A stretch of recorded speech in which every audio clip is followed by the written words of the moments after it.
Bang, we're live on the Run Pure Sports YouTube channel talking UFC 310, Pantoja, Asakura, and I got the full crew today. We got Dan and Showdown Christine coming. 3-man booth for you guys today. Showdown Christine, since you're not always on with us, I got to throw it to you first. How you doing here on this Saturday? Doing great. I'm excited. The UFC is back. It feels like it's been forever, but it's only been a week. And, we're closing out the year. I think there's only 2 more cards left for the year, so looking to make the best of it. Yep. It does feel like forever when you get just a week off. Like when it's just a week, it does feel like it's longer than that because the fight, there's just nothing like Saturday fights. And when you don't get them for a week or 2, it's a little painful, but we got through it. We got 2 more cards left for this year. I think it's this week and next week, and then we're off for a couple weeks, if I remember correctly. So, Dan, how you doing here? You ready to last pay-per-view of the year right here? Yeah, man, I'm ready to rock. We got Saturday Violence is back. This last 2 weeks has been really tough. I feel so aimless when I don't have a card to sort of prepare for. So it's been a rough 2 weeks, but yeah, happy to be back. Yeah, and not a bad card either. Finish at least the pay-per-view off with. We got a sick pay-per-view, and I don't want to get too far into the 311 thing, but Dan, I Showdown Christine, I think it's probably the best card of the year that we're getting 2 or 3 weeks into the year next year. So I can't wait for that card.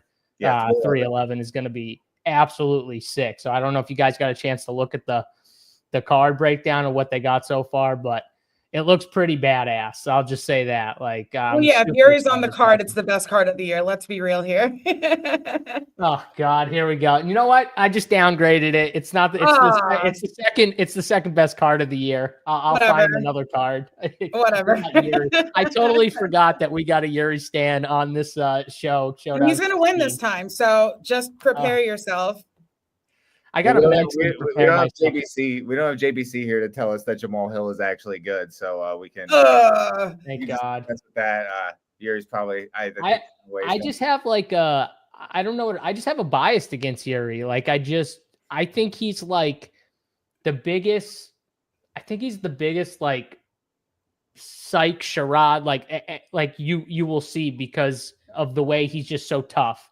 I toughness for most people. At some point, toughness doesn't get you that far, but somehow Yuri got close to the top on fucking toughness. And I I just don't get it, but I understand he's just mentally tougher than 99.9% of fighters, but it still just doesn't make sense to me how he climbed to the top and almost got there. I mean, Pereira, most people are losing to him anyways. Well, let's not forget someone on this card, his legendary, spinning elbow KO, Dominic Reyes. Yep, that's true. That's true. That was sick. I'm just saying though, it's just I can't do it with Yuri. I don't know. We'll see once we get to that card. I don't like greatness. It's fine. Maybe Christine will be able to talk some sense into me by then. But we got a good card here to talk about. So wait for the Yuri shit. I don't want to have to talk about him until I have to. But we get a sick card here and 14 fights, 2 on the card, which kind of surprised that the battle fight is it technically still on, or did they anything? I think it's technically still on. So he missed by 4 pounds. I don't know if either of you guys want to touch on that, but that's pretty wild. 4 pounds there. Just what's going on with that? Dan, do you think if he's missing by 4 pounds, do you think there's a chance that this card or this fight just gets scratched late? I don't think it'll get scratched. I just think it's indicative of he knew he wasn't going to make weight early on, so he just stopped trying. So, he's fine with forfeiting. I think it's 30% of the purse.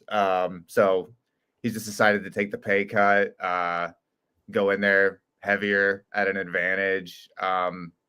We can talk about it more when we get to it, but I was already on Randy Brown. I'm still on Randy Brown. The line has moved towards Randy Brown. So I'm hoping the fight still happens, obviously, but it's not a good look. It's not a good look. Yeah, definitely not a good look. Showdown Christine, anything before we get to this card? Anything sticking out to you? No, let's get into it. Let's get into it.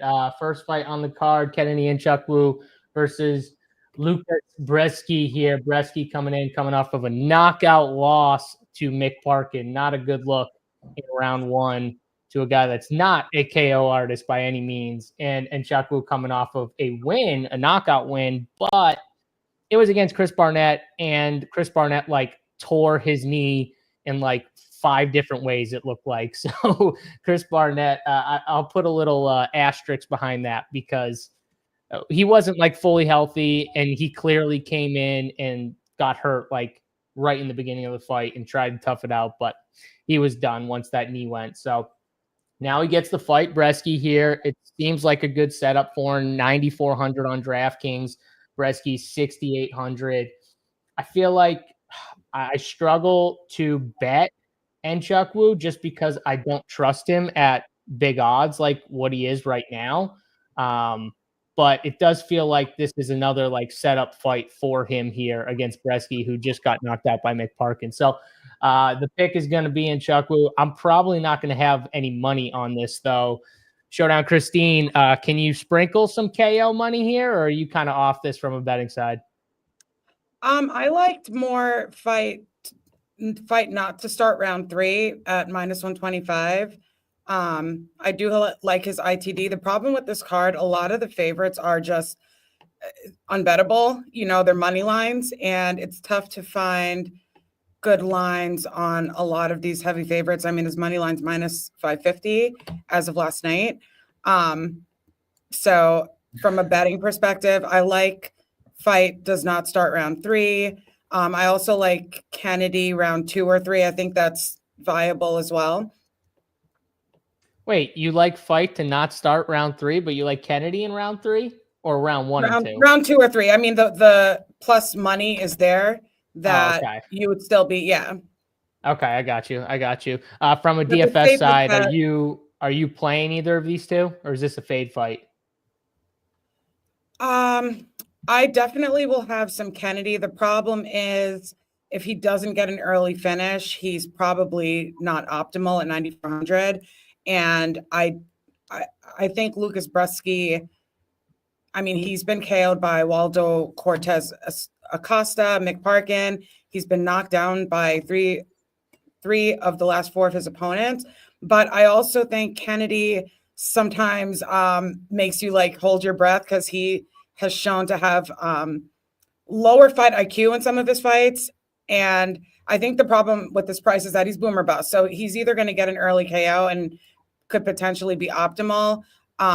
So I might just at 20%, I might be a little under the field on Kennedy. I think there's a lot of fighters I like their upside more in the 9,000 range.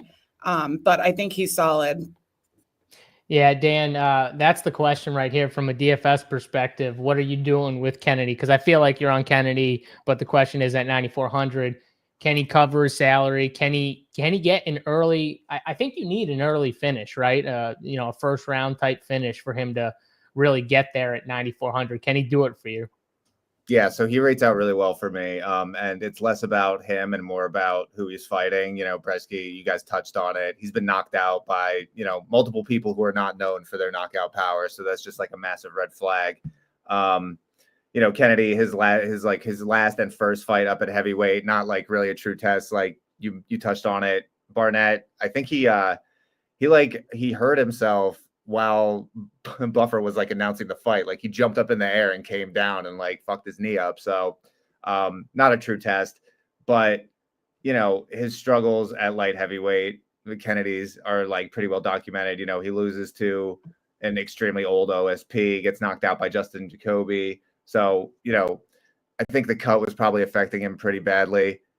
He's not going to be very owned in this spot. So he rates out really, really well for me, especially with his like inside the distance number. He's 68% implied to win inside the distance, 38% implied to win in round 1. And he's one of the lower owned options up here at 9,400, because he's with Reyes, Shavkat, Chase Hooper, all of whom should be much more popular than him. But, Breesy he has no chin and he's terrible. So, again, we're probably also going to get an ownership discount, first fight of the night ownership discount here. So I really like targeting Kennedy. I like targeting him fairly heavily.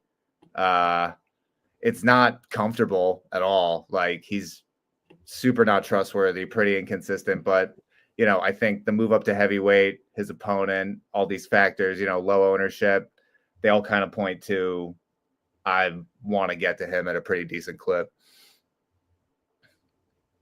I just don't trust him. I'll just say that. I can't do it with him. Probably from a DFS side, I'm going to be under or fading Mr. Nchukwu. Definitely no Breesy, though. Can't trust the guy that gets knocked out by Mick Parkin. I refuse. He is not God, K-Phallic burner. I will not stop. Cannot trust a guy like that. So that's that first fight here. I will be underweight on it. And McNair, Christine minus 400 versus Dan. I'll tell you right now, Christine should be the favorite, but minus 400 is a little wide. So I might sprinkle a little bit on Dan. I'll say that right now. He can catch her in something, I've got a mean spinning elbow. Shit, she's throwing the spinning elbow at you. She's gonna throw something wild at you. I'm good. Careful though when you just do that.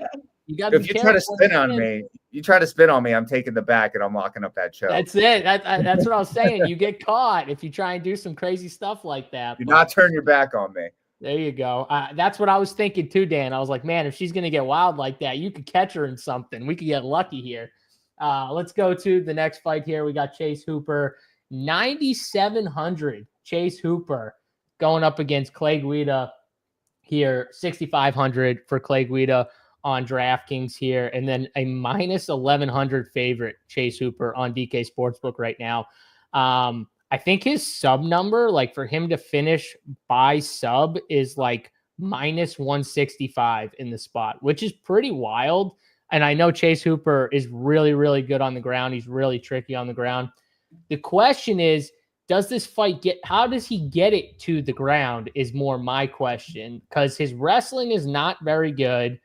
And we all know that Clay does have some wrestling. So maybe Clay is the one that tries to get it to the ground, but I feel like that would be a foolish route for Clay to go here. So that's more my question, is like, Chase Hooper's got to cover that price. He's got to get either an early finish or volume it up and then get an early finish. And I don't know if he's getting a volume of takedowns or anything like that against someone like Clay Guida, unless Clay Guida is like shooting constantly, which I don't see, because that would be just really dumb. So, Dan, am I crazy here, or is Chase Hooper's price a little wild and that line a little wild?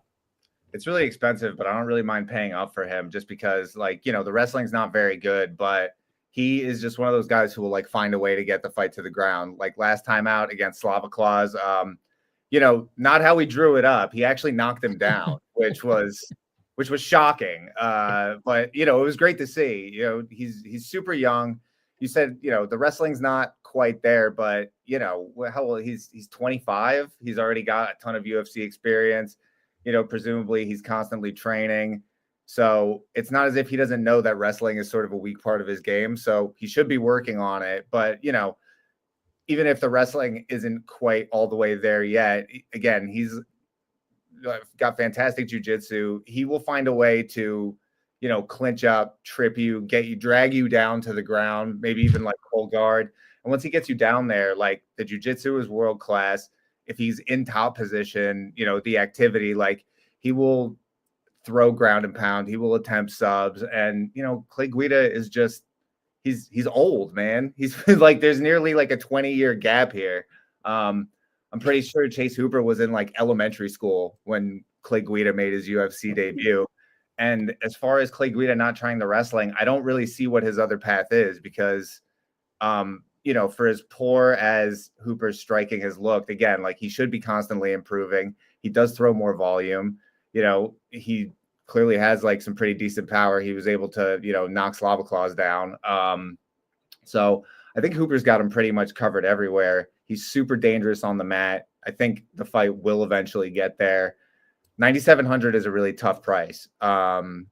and he is coming with some ownership as, such a big favorite, insane ITD number. I'm going to get there when I can, because I think he's really live to get a first round sub, but that's exactly what he's going to need. So, again, the kind of a theme of this card is like, guys who make you nervous, but in order to like take down, especially like the flagship, you have to embrace this risk, and you have to kind of like put your nervousness aside. Like, if you put a lineup in that you're super comfortable with, like, you're probably not winning first. Like, you should be putting your lineup in, and it should be well thought out, obviously. Like, you don't want to be doing stupid shit like, give me like Breesy and Guida and and Kron, like, all in the same lineup and say I'm going for first. But you have to embrace some risk. You do want to feel slightly uncomfortable. So I really like Hooper in this spot. I think that's the difference between building out like single entry, 3-entry max, like lineups in general, where they're not in the flagship big GPPs, and building out lineups in the flagship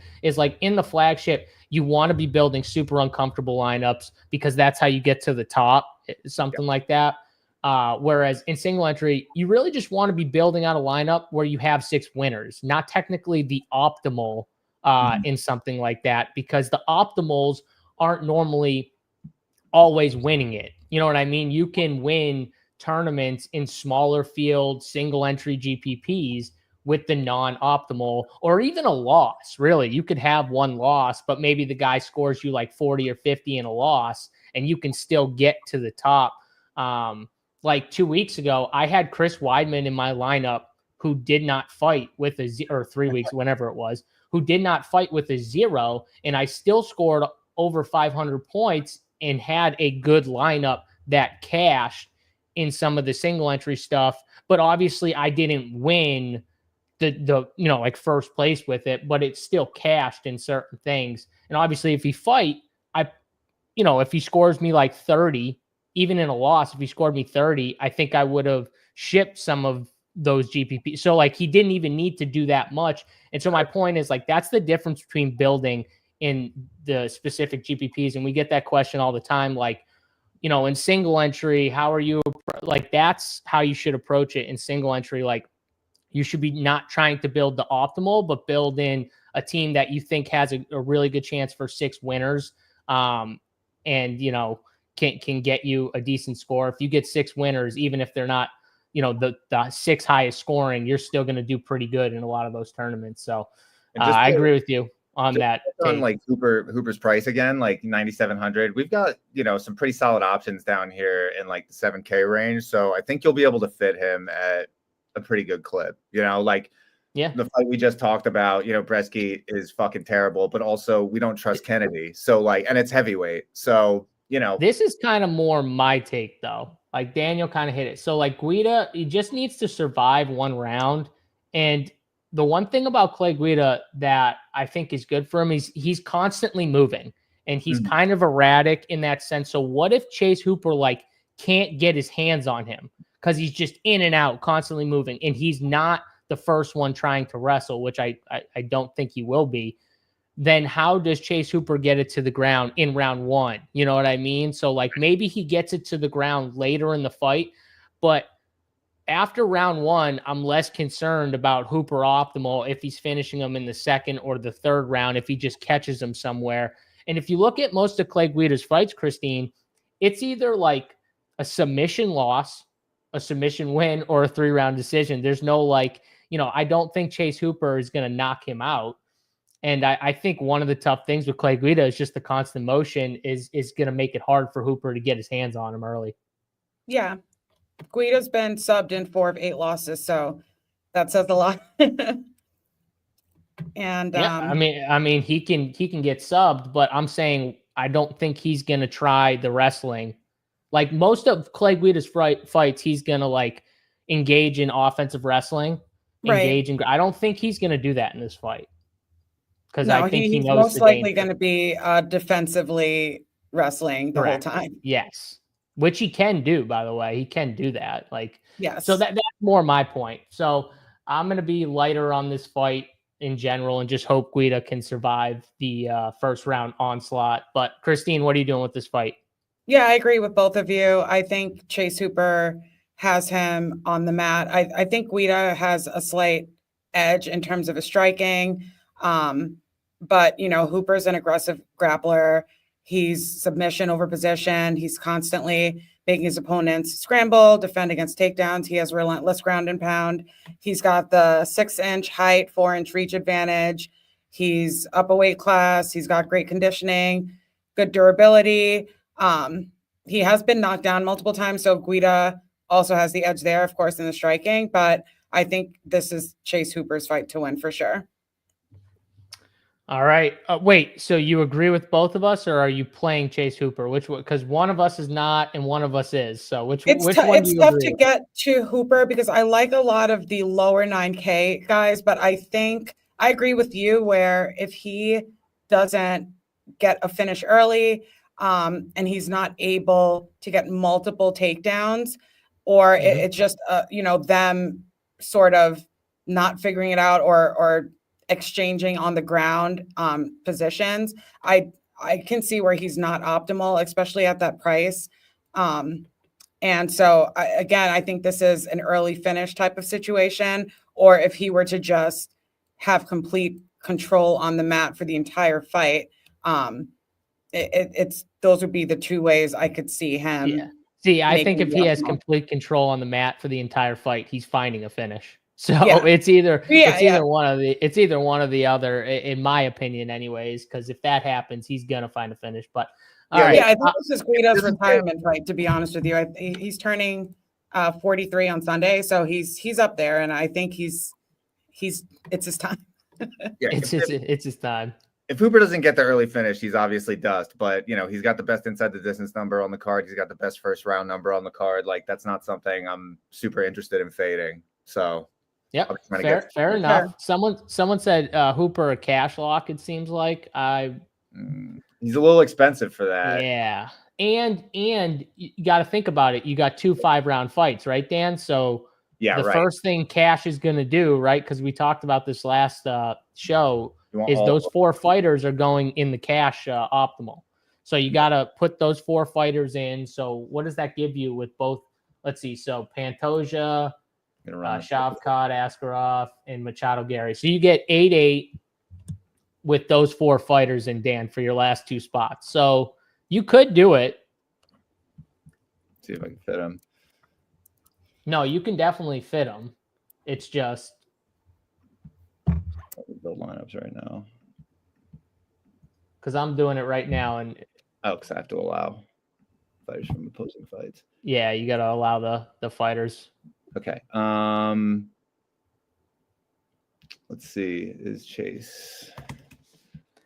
He's showing up in like 10% of the. Oh yeah, he's in the second cash build. So obviously we can't give out like the whole lineup, but I mean, you can give out the 5 because the 4 are probably the first 2 or the last 2 fights, right? Right. Yeah. So it's the 2 5-round fights locked and Chase Hooper. And then, you can take it from there because there's only like one or two guys that'll fit in there. Correct.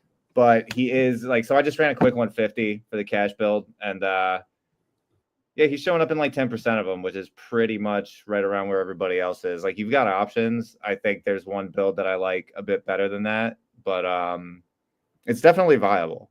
I mean, he's the biggest favorite on the card, so you've got to like that for cash. And one of the best inside the distance numbers, right, on the card? Yeah. People will like that for sure, trying to get the top inside the distance number. But all right, that's enough of that fight. Let's move on. We got next fight, Michael Chesa, a -130 favorite on DK Sportsbook versus Max Griffin here. Christine, I'll throw this one to you first. Chesa, we know his game. He's kind of one-dimensional, but he likes to get it to the ground. If he gets to the ground, that's his world. I think Griffin's got the definite edge on the feet. Where do you think this fight plays out? Do you think it's on the ground or on the feet? I think Chiesa is going to look to grapple because it's his comfort zone. It's where he's most effective. But I do like Griffin here. I think he has the edge on the feet. He throws with more power. He's a crisp boxer. Lots of volume. He mixes up his striking, body shots. attacks different levels of the bodies. He also gets knockdowns. And Griffin is also a decent grappler. He's difficult to take down and to hold down. So Chesa might have an issue there. But Griffin lacks activity when he's on the mat, and he loses control of his opponents. Chiesa's never been knocked out. But I think Griffin lacks the precision to actually like hit him on the button.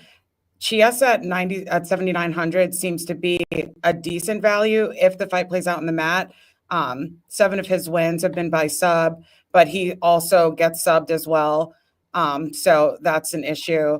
I think there are better fighters on the card at Griffin's price at 8,300. I think he's a little overpriced unless he were to win by volume, because he does have higher volume, but I don't see a finish here, and I don't think – actually, there could be a finish here. I think Chiesa, out of the both of them, 11 of 16 of Chiesa's fights ended under 2.5, but I really like Griffin by decision here, and for DFS, I'm not going to play too much of him or Chiesa, to be honest.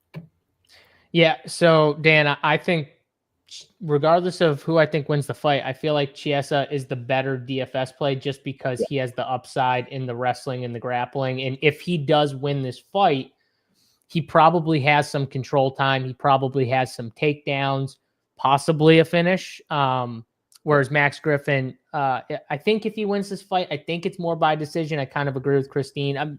Maybe he could find a finish on the feet, but I think he has more of a chance by decision. So, if you ask me who I'm going to have more of in DFS, it's probably Chiesa. I do think, though, this fight is a coin flip kind of fight, really. So, I think it goes to decision. So if I think it goes to the decision, I'm probably going to lean Max Griffin. I kind of lean with the striker here in this spot. But if you ask me who I'm going to play more in DFS, it's probably the wrestler, just because of the upside you get with the wrestling and grappling on DraftKings. What about you? Yeah, I agree with that. I think the DFS play is definitely Chiesa. I have really almost no interest in Max Griffin because, like you guys already pointed out, like Chiesa doesn't get knocked out. This fight hits the mat. It's Chiesa all day. Max Griffin actually is very susceptible to being subbed. So if someone's going to finish this fight inside the distance, I think it's going to be Chiesa. And yeah, Griffin, just for me, doesn't really produce enough offense for me to want to get to him. There are much better options, like in this price range. We're about to talk about one very next fight.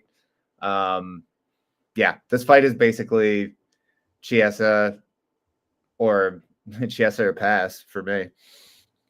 I like it. Let's go to the next fight here. Cody Durden versus Joshua Van. Van coming off of tough loss to Charles Johnson, where he got finished. I think he was winning. Oh, I'm sorry. He came off the Chires fight where he won, but before that, it was the Charles Johnson fight where he got finished.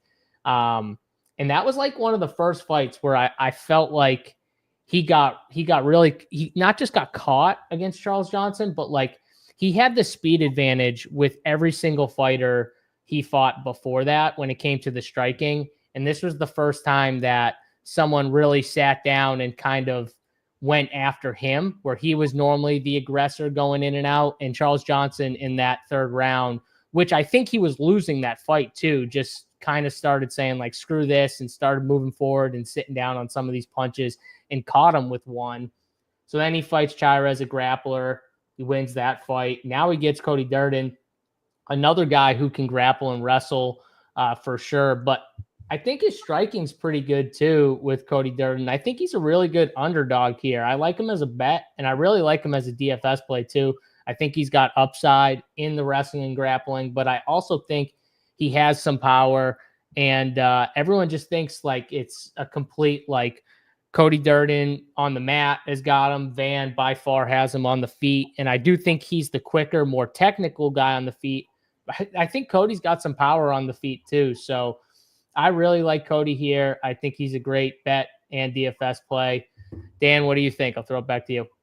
Yeah, this is one of my favorite fights to target for DFS on the entire card, like both sides. I think the winner of this fight is, I think that the winner of this fight is definitely like favored to hit the optimal. Like either you're going to get Durden, Josh Van, he's a really exciting prospect. He throws a ton of volume, produces a ton of offense, which is, usually pure strikers don't score that great on DraftKings, but Van just throws so much and he's going to decision a lot of the time. So you're getting like 15 full minutes of, he's throwing over 8 significant strikes a minute, which is fucking awesome. Like you love that. And then on the flip side, his weakness is definitely his wrestling, which is Durden's strength. Durden is, might not be the most skilled on the feet, might not be the most skilled overall, but like he is a dog and he will go for takedowns relentlessly. Like he will chain his attempts together.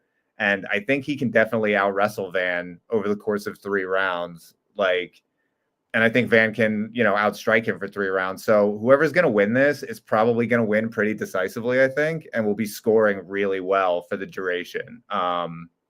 So yeah, pretty binary matchup. Van is also a bit of a slow starter. So, I think you're going to get Durden. Durden will probably win the first round. So if you like Josh Van, I'd say bet him after the first round because he'll probably be plus money. But yeah, I think the winner of this fight is probably favored to hit the optimal. I agree with you, Christine. Can we make it 3 for 3 on this fight? Yeah, I agree. Durden is definitely a live dog here. And I favor him as well. I think Josh Van hasn't had his grappling and wrestling tested against his prior opponents. And I think Durden will be a good test for him. He's got the grappling edge. He goes for takedowns often. If he can get Van down, he can win minutes on the mat, possibly tire him out. Van has a good chin, but he absorbs a lot of shots. And versus someone like Durden, who's throwing with a lot of power, he could potentially get knocked out as well, especially if, someone like Charles Johnson knocked him out. Durden has been finished in 5 of 6 losses, and he's been knocked down twice in his last 3 fights. But I think I like his grappling edge. I don't think he's horrible on the feet, and I like his power and pressure. I like his price on DraftKings. I like both of their prices. I think that they're fair because Van can get there with the high volume of striking. He has finishing upside, and then Durden is live as well. For the upside of getting takedowns, racking up control time, possible finish.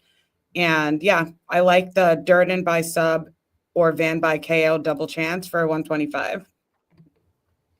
Yeah, I like Durden a lot inside the plus 330 inside the distance. The KO numbers plus 900 on DraftKings, sub numbers plus 500. I think he finds a finish here. I think he could get us the finish. So those numbers seem pretty juicy to me. I'll be heavy on the Durden inside the distance number and for DFS. Let's go to the next fight here. Probably not the best DFS fight. Chris Weidman, pretty much a coin flip fight here. He's minus 112 on DraftKings versus Eric Anders here, minus 108. I think this fight is a decision fight. It's probably not the best DFS fight, but Christine, who do you think wins this fight? You think Weidman has the edge, or you think Anders has him? I think Anders has him. Weidman hasn't been the same since his injury when he snapped his leg in half. And Anders will be looking to wear him down.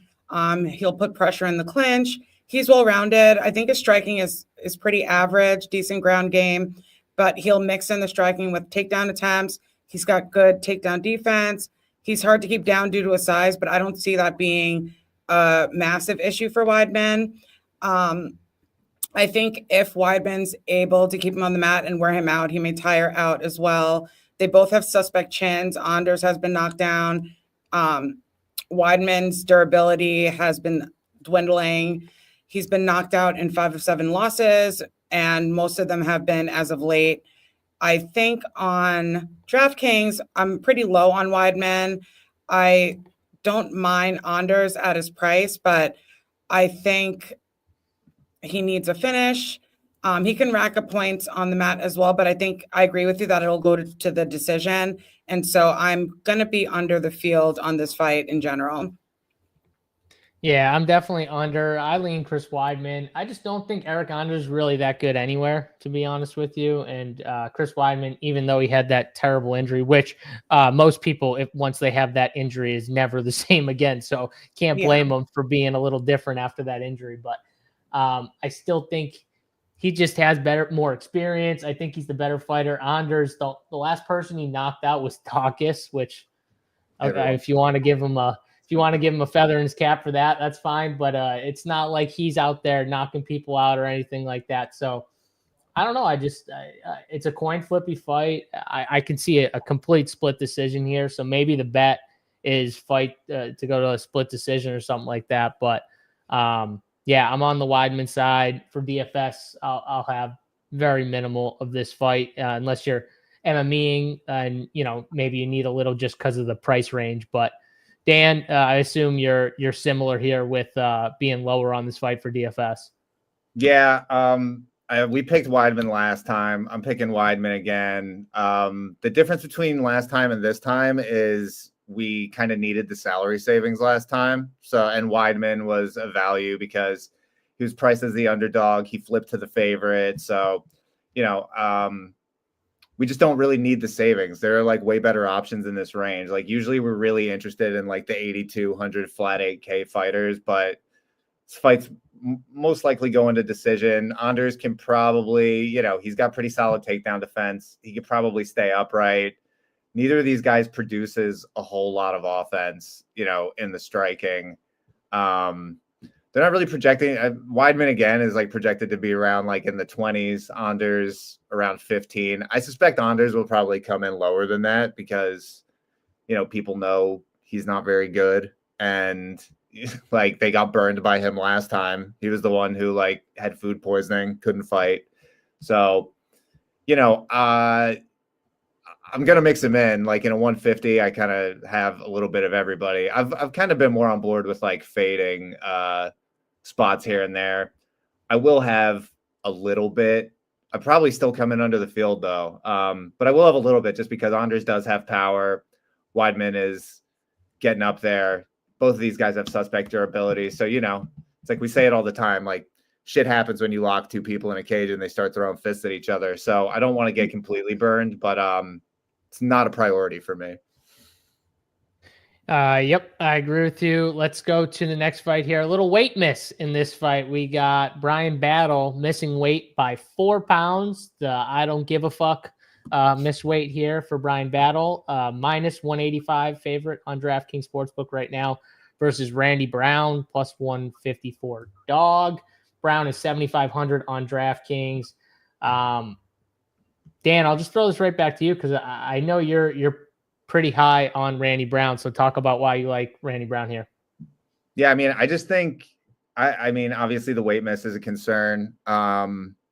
It's definitely not a good sign when you just like, very obviously early in the week are like, I'm not cutting weight anymore. Like something is going on. Something is wrong. The line has been steadily moving towards Brown, which I think is just another indication that something is wrong with Battle. Like I suspect that he's not fully healthy. And I also just think he's a bit overrated or overvalued at the very least. Like, don't get me wrong. Like, I like Bryan Battle, like, USA up in this hoe, like last time out against Giuseppe. But I think, I love that, by the way. That was great. Yeah. But I think Giuseppe is a bit overrated. And I think, Giuseppe being overrated, overvalued, then Battle gets a win over him. That causes him to be a bit overvalued. Like you look at these guys' resumes kind of back to back. You've got Battle fighting like Gabe Green, AJ Fletcher, Ange Lusa, Kevin Giuseppe, like not the stiffest competition. Then you look at Randy Brown, he's winning, he's beating Muslim, he's knocking out Muslim Salikov, who we just watched like completely flatline San Kanan. He's winning a striking fight with Elizeu Zaleski, who is an elite striker. It goes to decision, but he wins that fight.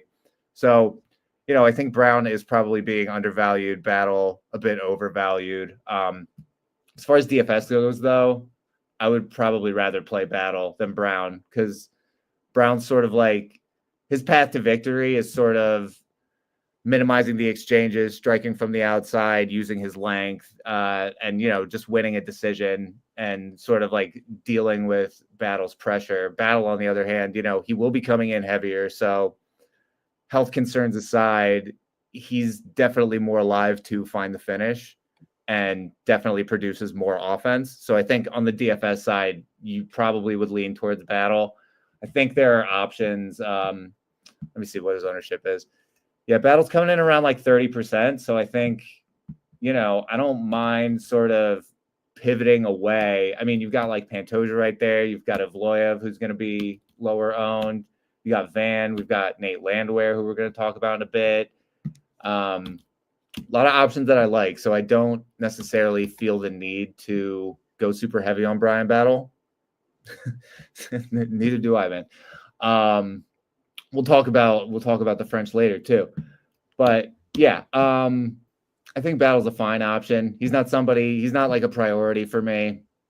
Brown, also not a priority for me. You know, the price, 7,500 is fine. But again, we've got much better options down in that range. So overall, I'm probably going to be coming in under on this fight. But, and yeah, I've got Brown winning a pretty low action decision here. Yeah, I definitely think if Brown's winning, he's scoring like 70, which, yeah, you like know, 60, 70, not great. Not the greatest for DFS. The only thing I will say is, like, in a lot of Brown's fights, you know, he has a solid reach advantage. He has a solid height advantage. In this fight, he still has the height, but it's not a huge advantage. Like, he's 6'3", Battle 6'1". The reach advantage, there's like 78, 77. So it's not as much of an advantage as I feel like he's used to having in a lot of his fights. And I do think if this thing got to like a grapple, like if he could get inside of Randy Brown, that's where Battle could clearly have an advantage. So the key though is he's got to be able to get inside on him, which I don't know if he'll be able to do, but if he does, I think that's where he's got to like make it dirty, which he can do. He can like make it grimy and dirty and win a fight like that. So I will say really quick walk down narrative street. I don't know if you saw Randy Brown's like Instagram post about Battle missing weight, but he was extremely salty about it. It was basically like, you know, I've never missed weight. I'm a professional. Like, you know, just like clearly salty about it. So maybe he fights with a little more urgency. Maybe we get a little, you know, maybe he comes out a bit more aggressive because like he's pissed off about the weight miss. So, you know, again, like not a priority. I will be sprinkling some in. So because, you know, 7,500, if he gets a finish, he's nutted. Yeah, it could happen. 100%. And what if Battle tires out? Like that's very possible if he like, you know, tires out after a round or two.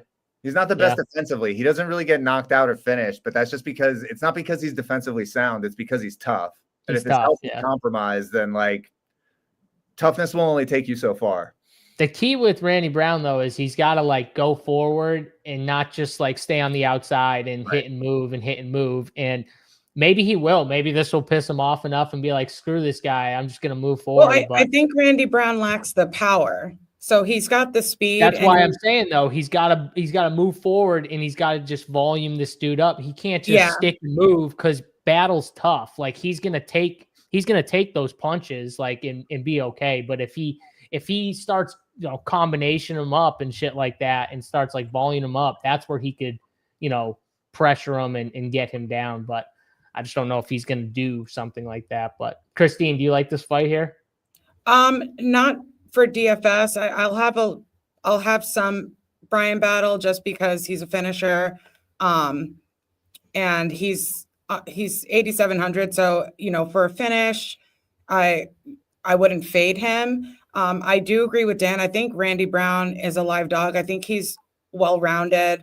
His grappling's underutilized, but it's not to say that he doesn't grapple. He's got, you know, He's got 2 takedowns in his last 8 fights, so he doesn't really go for the takedowns, but he also has a 70% takedown defense. So, you know, for that being Battle strength and also Battle being a versatile kickboxer, and Randy Brown just being able to, throughout his entire career, coast to decisions, I think he's extremely durable. So I think this is going to go to a decision. And I think that it's going to be low scoring on DraftKings. Yeah, it definitely feels like if Brown wins, it's probably low scoring. But we'll see. Interesting fight there. See if the line moves back towards Battle or if it continues to go. I think it's moving towards Randy Brown right now. But maybe there's a little buyback on there's a little bit of buyback on Battle this morning, but yeah. All right, let's go to the next fight here. We got Movsar Evloev versus Aljamain Sterling here. Evloev minus 230 favorite on DraftKings versus Aljamain Sterling plus 190 favorite. And this is one of my favorite. Like if you're someone who likes to build parlays, like safe parlays and stuff like that, this is actually one of my favorite favorites to bet on and add to your parlays, because I just don't see where Evloev isn't better than Aljamain Sterling. And maybe I'm wrong here, but Evloev is literally better than him just about everywhere. And everyone wants to say, like, okay, if Sterling takes his back, okay, well, first of all, he's got to take his back, which is going to be harder. And Evloev, I've watched him in like serious situations, like where most people are tapping on arm bars and most people are subbing on the leg cranks and the knee bars and all this shit, and he's just like not tapping. That Kimura where he had his arm straight, Diego Lopez had his arm straight, I'm like, dude, my shoulder would have snapped. Like the flexibility for him to not tap and to just be okay in that scenario was insane. And I just like on the feet, I think he has Aljamain Sterling power wise. And I think he has them in the wrestling. And I don't think Sterling is going to be able to stop one or the other. So I love Evloev. I'm not in on Sterling at all. I think he's a good DFS play too. I could see him actually getting a finish here because he's not going to be afraid of Sterling's power. And if you watch Evloev fight, what does he do? He likes to bomb forward with these big like overhands just to get in close, to get into the wrestling. And he did that against Diego Lopez, who actually caught him multiple times in the first round, and he kept doing it. So if he's doing that against Diego Lopez or whatever his name is, he's definitely doing it against Aljamain Sterling. So give me Movsar and give me him in DFS. I think he's a good play and a good bet. I think the line should be higher, to be honest with you. So, Christine, I see you looking sideways and up and down. I could tell that you're not agreeing with my take here. So talk about it. I just think you're undervaluing Sterling. And I do agree with you. I think Evloev is the much better grappler. He doubles Sterling in takedown average per 15 minutes. But I also think Sterling is underrated in terms of I think he's an excellent grappler, and he hunts submissions. Is he a better grappler than Diego Lopez? No, but I think he's skilled at controlling his opponents on the mat when he's in that position. Obviously, he does like the backpack, and he's fought he's fought really good competition where even his losses, they were good fights, right? And I know the fight with, what's his name, Sugar Sean, it just optically looked really bad for Sterling, but I think his striking is also underrated. I think he's well-rounded there, and he's high volume. He's landing more than he absorbs.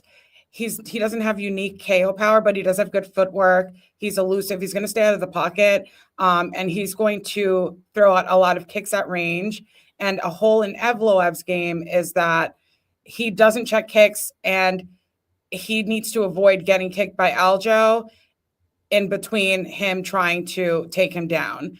But I do like Evloev here to win. He's relentless with the takedown. So that would be definitely. You went through all that, and then you're telling me you like Movsar to win? So I like Sterling as a value on the slate. I think 7,300 is too cheap for him. I do think I think he's a live dog, and I think he can win. But I think Evloev will win. I don't think he's going to get a finish. I think it might be by decision. I think he's going to have a hard time keeping Sterling down. He has good scrambling ability, and I think they're just he's going to keep trying it, but I don't think he's going to get a submission against Sterling. I don't see that happening. When was the last time Aljamain Sterling got a knockout, like a real knockout? I don't think Sterling can knock him out either. He doesn't have knockout power. But he's going to clinch. So this is my point though. Like, what's going to make Movsar afraid to move forward? There's like nothing he's going to be afraid of. Those leg kicks, even though they're really good, I don't think there's a world where Aljo can stay on the outside and like. I know he has good footwork, but I just don't see a world where those leg kicks and his footwork is going to keep Movsar from getting a hold of him at some point. And maybe, but the kicks are to keep the distance. That's the whole point. Yeah, but I think he's going to literally walk right through those kicks and bomb, and Aljo's going to be terrified of the power because the dude is roided out. Have you seen the picture of him on the scale? He is legit roided out. Like, he is jacked right now. I don't know. I don't see it here. Dan, jump in here. Tell me, whose side are you on? Because Christine was going to pick Aljo, and then at the last second did a complete 360 or whatever it was, and went Movsar on us. So who do you got? Everybody's saying that Movsar is on the juice. Like, have we seen Sterling? Like, do we not think he is also juicing? I think they're both juicing. I just think Movsar is way more jacked than Aljo is. Yeah, I don't know, man. I think Aljamain is being severely disrespected here. I think he's got Evloev on the feet. I think, one of the bigger knocks on Evloev is like he has pretty suspect control. So like, can he get the fight to the mat? Absolutely. But is he going to be able to keep Sterling down? I'm not so sure. And then once it does get to the mat, perfect. I'm going to get a ton of takedowns. It's perfect. Well, yeah. Listen, this is a great fight for DFS. Like, both guys. I'm going to be heavy on both guys here. But I think, in the striking, I favor Aljo. When it comes to, like, when it gets down to the mat, I think, Aljo, I think he's hard to control. I think he has better control. I think he's more dangerous. He's got elite back takes. I can see him locking up a rear naked choke. He got KO'd by O'Malley, but that was from like rushing in. I mean, this fight is going to decision regardless. So whoever wins this fight on the mat is probably going to win. Attaboy, Dan. Thank you. I just, you guys are big puss. I mean, Dan's skating around it. Just pick Aljo. Oh, I'm picking Aljo. Yeah, I'm picking Aljo. There you go. Say it. Grab a fucking nuts. I'll pick Aljo too. Yeah, good, Christine. There we go. Now I got you. 2-on-1. That's fine. Yeah, I just think, Aljo, he's better on the mat. This is his second fight up at 145 too. So I'm not, he's probably filling out his frame quite a bit. I'm not worried about like any kind of like physicality or strength discrepancy here. I mean, Aljo was one of the better champions down at 135, defended multiple times. He out-wrestled Henry Cejudo, who was like an Olympic gold medal wrestler. And then you've got Movsar, who's having extremely competitive fights against, short notice Diego Lopez and Arnold Allen. So I'm not knocking him for having competitive fights against Diego Lopez. Diego Lopez is nasty. Yeah, but short notice. What do you mean? Yeah, but Diego Lopez is literally like one of the best grapplers. Diego Lopez is literally one of the most well-rounded fighters we have in the UFC. I think from the ground to the feet. I think we're severely underrating Aljo here, is what I'm saying. All right. Well, that's why you picked him. I'm glad. Yeah, 7,300 is wild. Yeah, that's an amazing price. Aljo, he helps you get up to Chase Hooper, helps you get up to, Bryce Mitchell if you choose to go there, which we'll talk about later. Yeah, but this is a great fight overall. That I'm not trying to like free money. I'm not trying to know what the odds are, but again, he will spam the takedowns. Aljo is very hard to hold down, so you could see like 7. How is he holding Movsar down? I don't think he like. Well, he's gonna take his back. He's just gonna take his back. He's got elite back takes, man. Oh God. All right. We'll see. I do feel like I wanted to see what the odds were for fight to just go to decision. It's got to be Matt. Yeah. Minus 360. Can't bet that, but Yeah, it's going to decision. it does feel like it's going to the decision. I might just bet the Mozart KO just for vibes, just for fun, but that's fine. You guys can have Aljo. I need some plus money on this fight, so I'll probably sprinkle that. I mean, if you feel really strongly about Movsar, obviously, like the money line's not too bad, minus 255, but it's minus 230 on DK right now. Okay, that's even better. But yeah, if you want, like, decision is right there for minus 145 as well. Yeah, no, that's probably the other way. That's probably the way I'll like tie it in with some of my parlays and stuff like that. But I'm going to sprinkle the KO just because I know Aljo's chin is not that good, and we've seen him get literally dropped. And I know it was by Sean O'Malley, but Mozart still has power. The only difference with Mozart is when he goes in for his punches, he's not looking to strike. He's looking to bomb, to take down. Against Aljo, I could see him honestly looking to strike a little bit more because he's going to have an advantage, I think, on the feet. So when he gets him backed up, 99% of the time, he's going down to the legs. Like he's grabbing the leg, double, putting you down. He might not do that. He might like feint like he's going to do it and then just throw another overhand. He doesn't normally like multiply his strikes. Like he'll normally throw one or two and then that's it. He goes down. He might like throw more than that and try to double. And that's why he doesn't get knockdowns. Like that's why he doesn't get like drops. He has the power to hurt people on the feet. He just doesn't.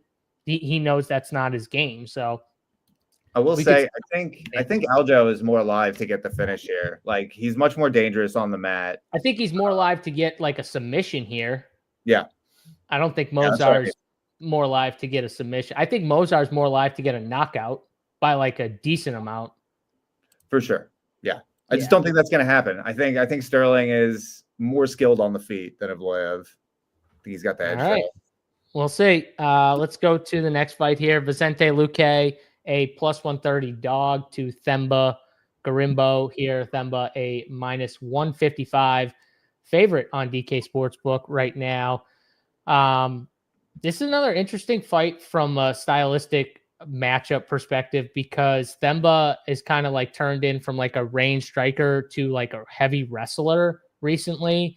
And Vicente Luque has really good grappling. And I do think this could be something to worry about for someone like Themba. And I do think Vicente could have some success in the grappling if Themba tries to just wrestle him. So I think Vicente is very live. I think he's live to find a finish. And I think the submission number at plus 450 is an interesting look for someone like him who's, obviously very, very good on the ground, especially in the grappling situations, which I think Themba will put him in situations like that. So if this stays on the feet, I think, Themba could, find a decision path here or a very close decision path, but I don't know if that happens. I think he does the heavy wrestling again and he might get caught. So I kind of like Luque here and I kind of like him inside the distance. Dan, what do you like here with Luque and Garimbo? I like Luque as well. I think Luque is obviously much better on the feet. He's much more technical.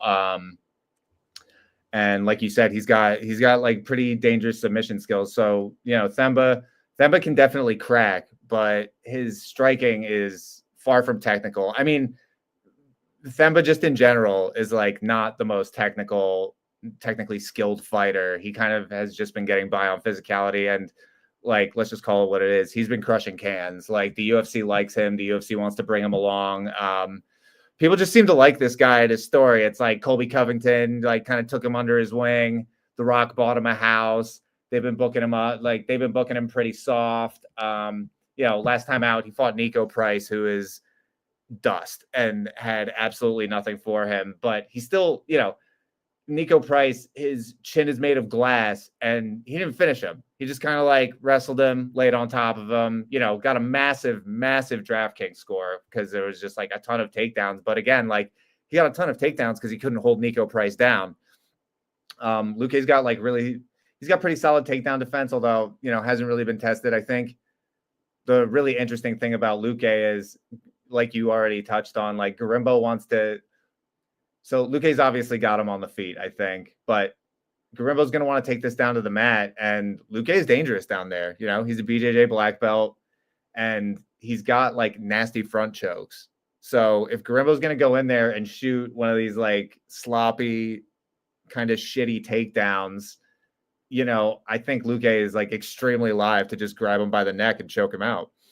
Plus 450, baby. Get on it right now, Dan. I'm already on it. Get on it with me. I've already bet it.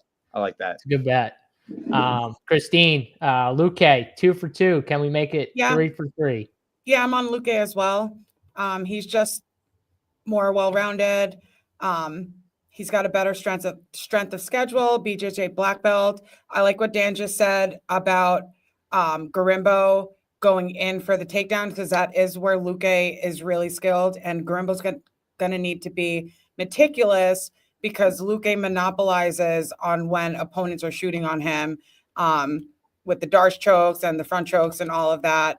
Gimbo's also really hittable. He leaves his chin out a lot. Luque has been hurt in multiple fights, and his durability has been dwindling, but I think that he's just the more technical and dangerous striker. He's well-rounded. I think he's live. I love his price, 7,600. I think he has finishing upside, and I agree with you guys. I think he's a live dog, and I like the play there. I will have a little bit of Gimbo,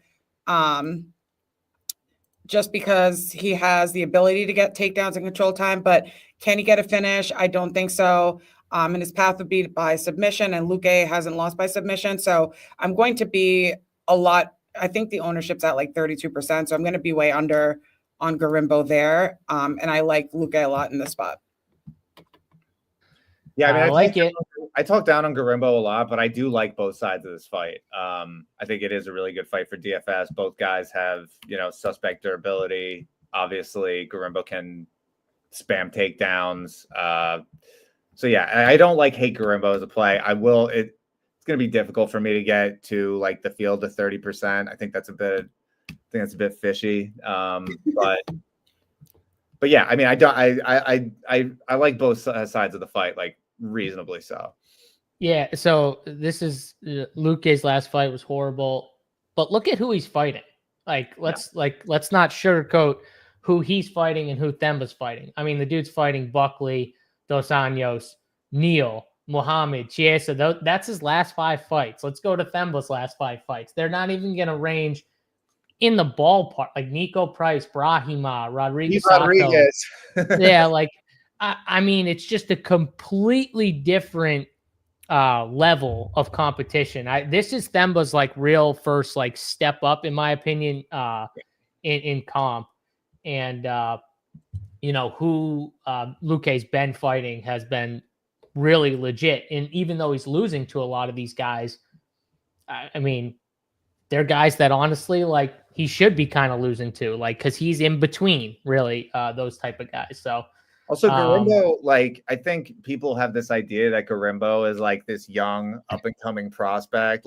He's 33. He's the same age as Luque, and he's got a lot less wear and tear on him. But he's been training MMA for quite some time now. And, the progression, he's a great physical specimen. And I think people had a lot of expectations for him, but I don't think he's going to quite get to where people were hoping he would. The progression just hasn't quite been there. Yeah, so. I get what you're saying too. He kind of gave up in that fight, but again, I don't know. I just don't put as much into it when there's a clear step up. And he gets, I mean, look where Buckley is now. I mean, he's headlining a card. What was it next week, right? Against Covington. He was supposed to fight Machado, who's fighting the guy in Shavkat, who was supposed to be fighting for the belt. So there's just levels. And I don't know. Buckley is very much on the rise, man. Last time out, knocking out Stephen Thompson. That was, you know, Buckley's a fucking beast, man. yeah, he's been just stacking great performances. yeah, So, he's so good. And he's another one of those guys. We've seen him kind of do it in different ways, right? We've seen him like wrestle. We've seen him stand and bang. He's not just strictly one dimensional. And he's a dog, man. He's just an absolute dog. this is a Joaquin Buckley show. Yeah, we love Buckley. That's right. We're a Buckley show. Pro Buckley on this show. I can't wait for that next week, by the way. That's a pro Buckley. We're pro Buckley all the way next week for sure. He's gonna fuck Colby Covington's whole world up, man. That's another thing though. Like Colby Covington, we talk about bad last fights. Like go watch his last fight. That was as bad as it gets. And I was on Colby for that fight. I thought he was gonna wrestle. He didn't even try and wrestle. Like I was just like, I don't even know who this guy is. Like he's not even trying to. Colby's got top tier management, man. He's really great at getting himself like these really high profile fights without any of the fucking wins. No. I mean, listen, say what you want about Colby Covington. He's a genius from a marketing perspective. Yeah. He knows how to market himself. He's an absolute genius from that perspective. Yeah. Just like Conor McGregor was. These guys that actually know how to talk and can market themselves. There's not many of them in the UFC, which is why most of the guys that are like this are not the tier like that top tier. They're not even Islam, right? They're not Khabib, right? Those guys they just kind of show off what they do in the cage, right? They're not like that type of level of marketer though. So the UFC, like those guys are more valuable. It's crazy, but like guys like Conor and Colby are more valuable than those guys that are better. You know what I mean? That's what's crazy about the UFC, but it's just all about marketability and Colby is like what is kind of like what Chandler sort of like wants to be, but he tries can't to be. It's like if Chandler were smart, he would fully turn into like the kind of heel vibe, but like he still wants to be liked and wants to come off as like a good guy, but it's like you kind of low-key suck. And you're not a good guy. You're a dirty fucking fighter. Like people don't. I think Ian Gary's like the next generation of that. Also, he seems to be modeling the way he markets himself after them. Yeah, kind of. I think he was trying to be like Conor. I think he was really trying to be like. Yeah, well, no, I just think in general, like if you look at like his last few, I think he's really trying to be like the Conor type of guy, but I just don't know if at heart he really is. And like, it's tough to like, I think though Conor, like Colby, when they get into the press conferences in the ring, they can turn into just that guy. They can like flip a switch and they're that guy. I just don't think Ian is actually I think he's actually a really nice person in like real life. Whereas, like, I don't know if like Conor and Colby are like super nice in real life. Like, you know what I'm saying? Somebody's legal fees right now as we speak. Yes, there you go. I think we know for a fact that Conor is not a nice guy in real life. Yeah, so that's my point, though. Like, that's why they can flip that switch and be that terrible, like, ass type guy. And deep down, that's who they are. It's deep down, that's who they are. Whereas Ian is not that way, but he tries to be that way, and I get why he tries to be that way. He wants that Conor money. Like everyone should want that Conor money. I don't blame him for trying to get the Conor money. But all right, let's keep moving. We still got 6 fights left. Dominic Reyes and Anthony Smith. This should be a quick one here. Blue Factory. Yeah. Dan, you want to just take over on this one right here? Throw out the models and whatever else you want to do. Yeah. Anthony Smith is dust. Like the only win he's got in, his last however many times out. Let me pull this up real quick. Yeah, dude, like he beat Vitor Petrino because Petrino ran headfirst into like a front choke, which is, he pretty much did the one thing that you can't do against Anthony Smith. Like Anthony Smith physically is not there anymore, dude. Like I feel like a strong gust of wind can knock him out. He like does not wear damage well. Reyes also has, chin concerns, but he's got power in his hands, man. And I just think and he's also, he's not Vitor Petrino, Reyes. Like Reyes has a lot of high level experience. He's got a good ring IQ. I think he can stay out of danger, and I think he's going to fuck Anthony Smith up something horrible, probably in the first round. Yeah, I did hear him speak, and it was kind of wild. He was just like, kind of like it with the fighting. He was just like, yeah, I can't do what I want to do in real life, so I get to do it in the cage. But he's like, at the same time, he's just like, I don't really give a fuck, like whatever. And it's not fucking good. it definitely didn't sound great for sure. I like, who knows what type of headspace he's really in. What was it? He lost his coach or something like that. Passed away. Something to that aspect. What was he saying? His trainer / mentor passed away. Yeah. Yep. So then they were asking him all those type of questions, like, do you want to like mentor guys? And he was like, I don't really give a fuck about that. The thing about grief is like it puts you in a really like obviously like depression, like those kind of things, but it also like it puts you in this fucked up mental state where like it makes it like it clouds your mental state. Like you can't think, you don't operate in the same way that you do. So like Anthony Smith, maybe like his one kind of thing that you can point to as a positive is like, he's got good jujitsu, like IQ, and can, catch people when, like, if they are not super minding their P's and Q's. Like, I'm not sure the mental is there. Like, if he's really fucked up over his trainer mentor passing, like that, I rate the effects of that pretty highly. Yeah, like what's his one path to get there? Is it the grappling? Like you're locking up a submission on Reyes before Reyes like flatlines him. But I don't see that happening. And like the field agrees, the market agrees. Anthony Smith will not be high owned. So I think, I'm still going to play some of him. I'm not going to kill myself to get over the field on him because, all the things we just talked about, super untrustworthy. I'm not seeing, Reyes has never been subbed.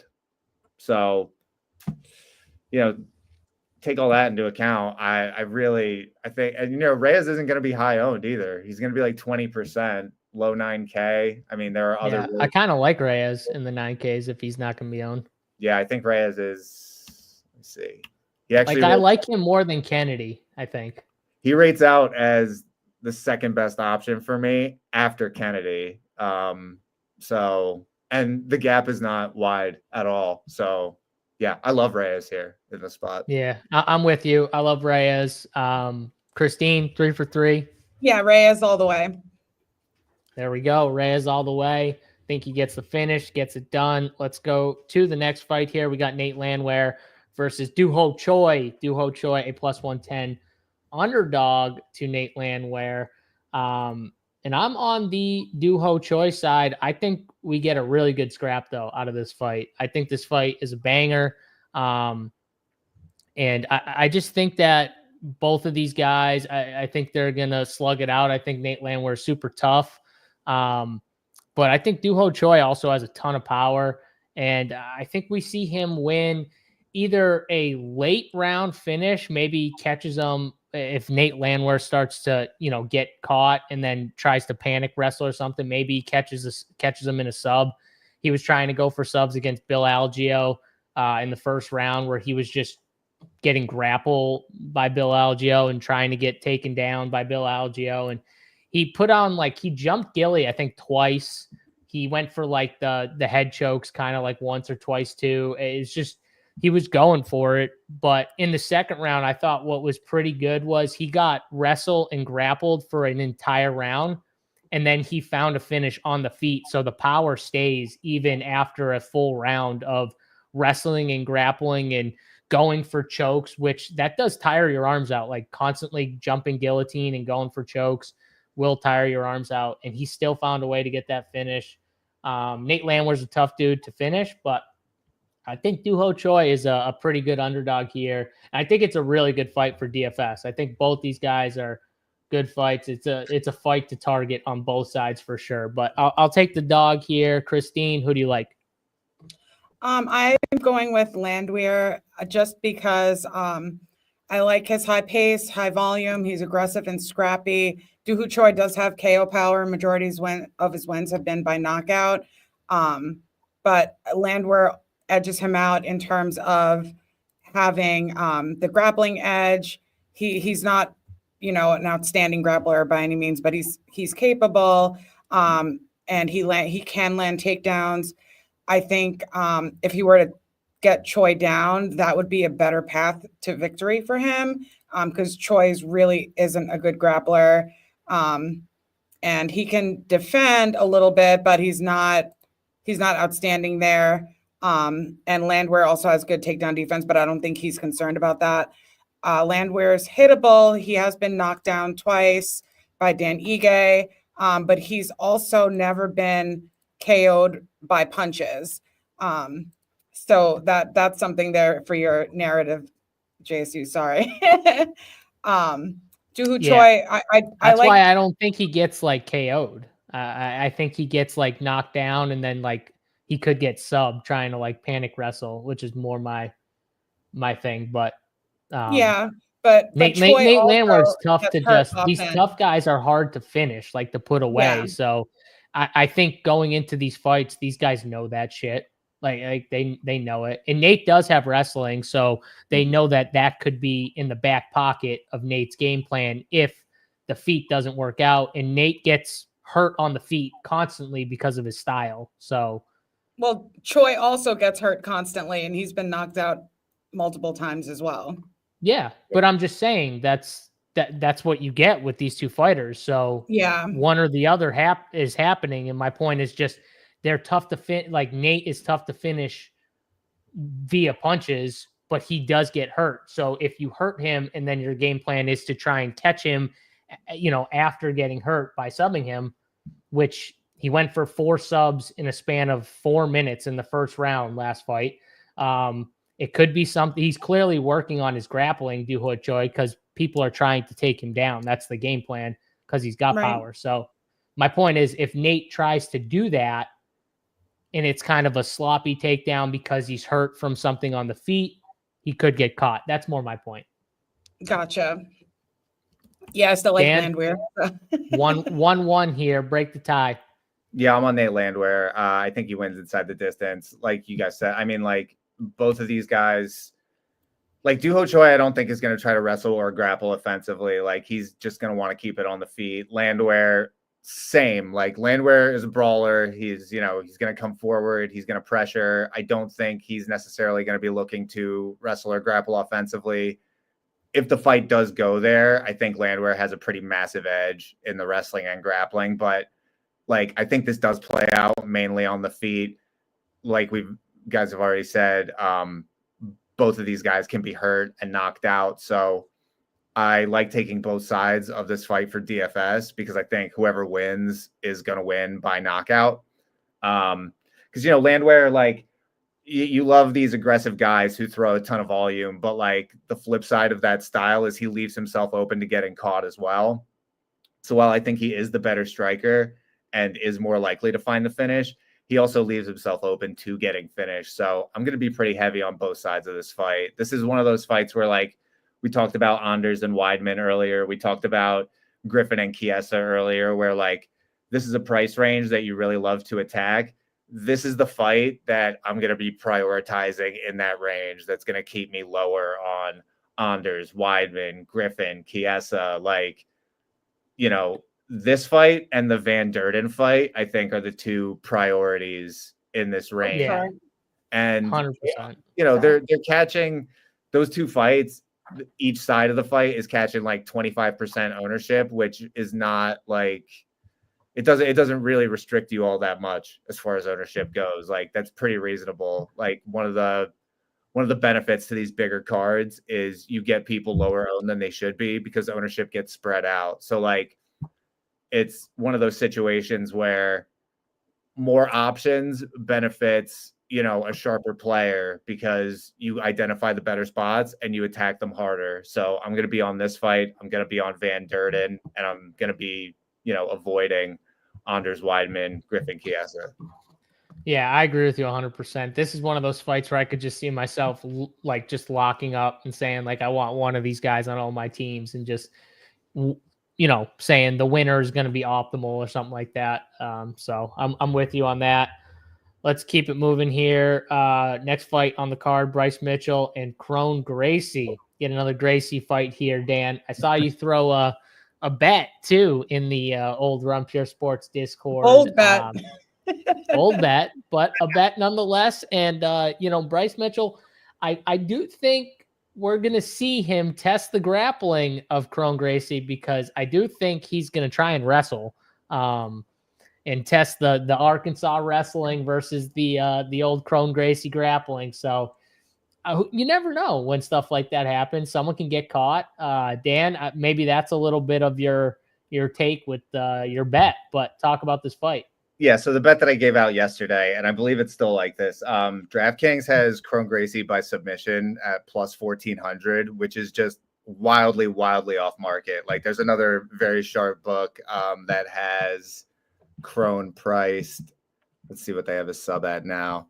They've got Crone by sub at, okay, well, it's gone up a bit, but they have it at 850.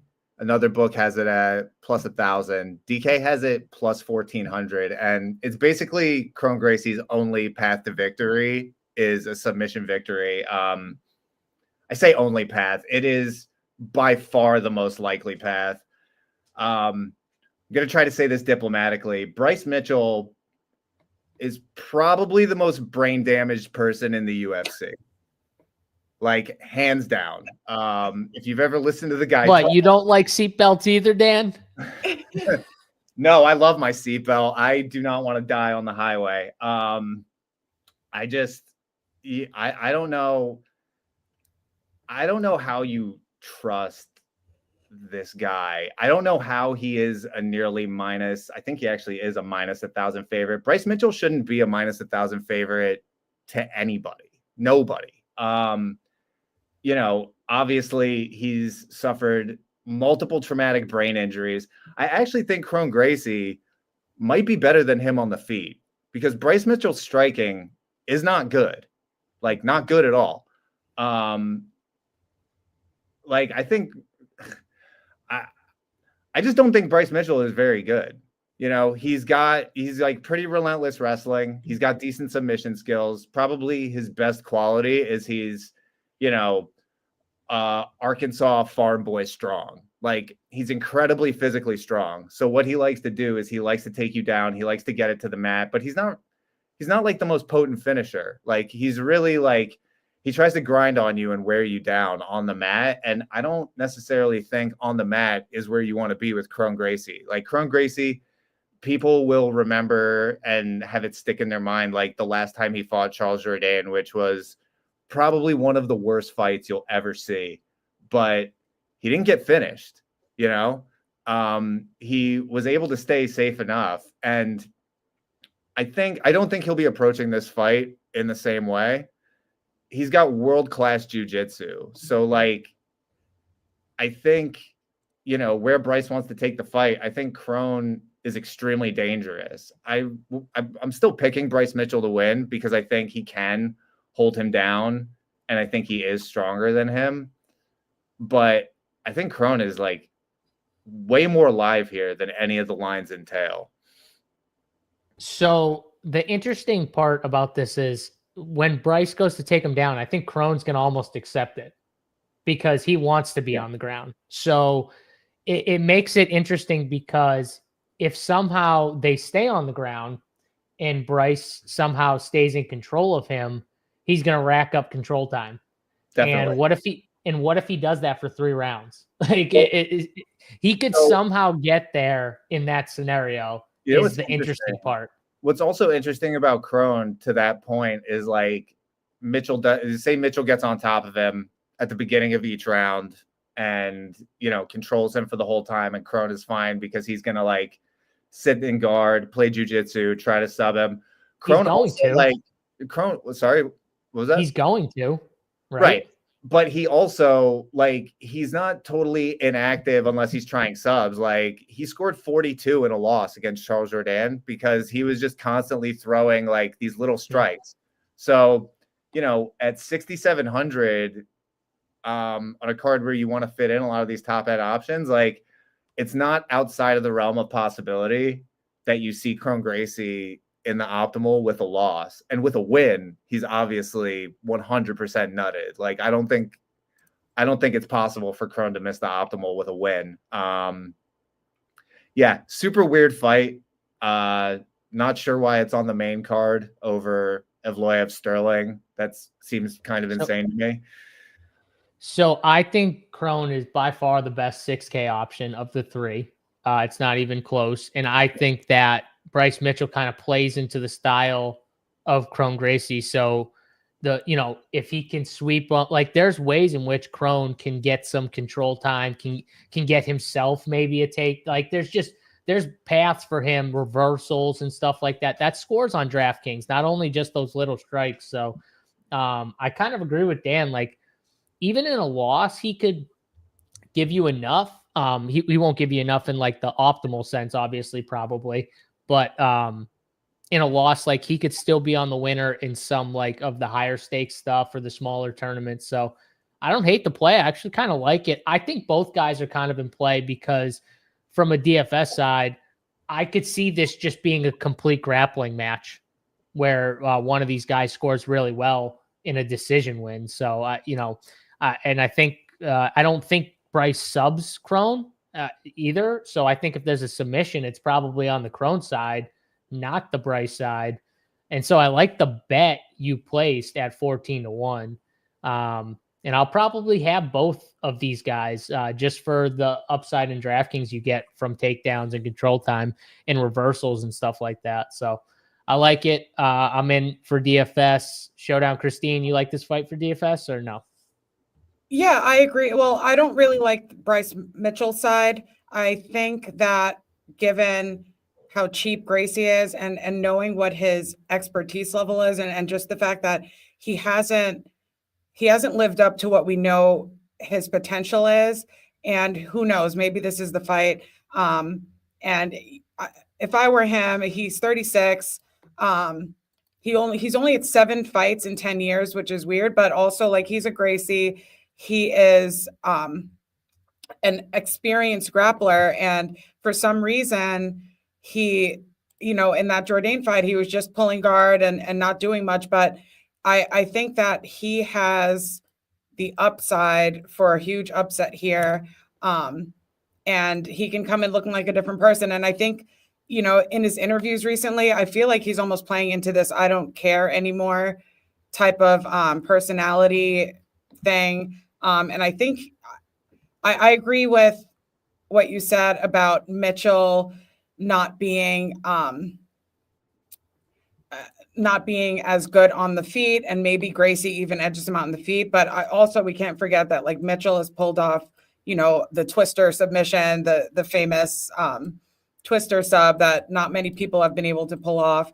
And conversely, Mitchell has also been submitted multiple times. So Gracie, being such an expert grappler and wrestler, and just not executing to his highest potential, I think at 6,700, you can't not take a shot there. I think Mitchell is slightly overpriced because I don't see him getting a finish early. I don't see Gracie getting subbed early either, and I don't think Mitchell can knock him out. So I think he's overpriced, and I'm going to be under on Mitchell, and I'll definitely have some of Gracie so I could fit more of these 9K options in. I mean, look, Mitchell isn't going to be crazy owned. Mitchell is going to be like 20% owned. So, like, I said a lot of bad things about him, and I'm talking up Gracie. Like, Gracie is going to be 10% owned. You don't have to go crazy on ownership of Gracie. I just think, like, matching the field, maybe even getting to like 12, 13%. Like, I think that's super viable. Because again, I think he can get there in a loss. Like, Mitchell's best path is probably just to like control him from the top and grind out a decision, but he's not much of a finisher. So Is it just like he's not going to get finished, so he's not going to get a 0, but he also probably won't win, but he won't get a 0 compared to other people. But like, don't get me wrong. I mean, Mitchell's path to victory scores very, very well. Like 3 full rounds of control. That's why I like this fight, because his path to victory scores probably pretty well. So, I mean, I like this fight for DFS. Like, Chase Hooper is going to be much more owned than him, and I think Hooper, you know, his win condition is much more boom or bust than Bryce Mitchell's is. I will just say Bryce is just one of those fighters. He's like very unpredictable. The shit he says is just it's on a different planet. Some of the shit he says. So.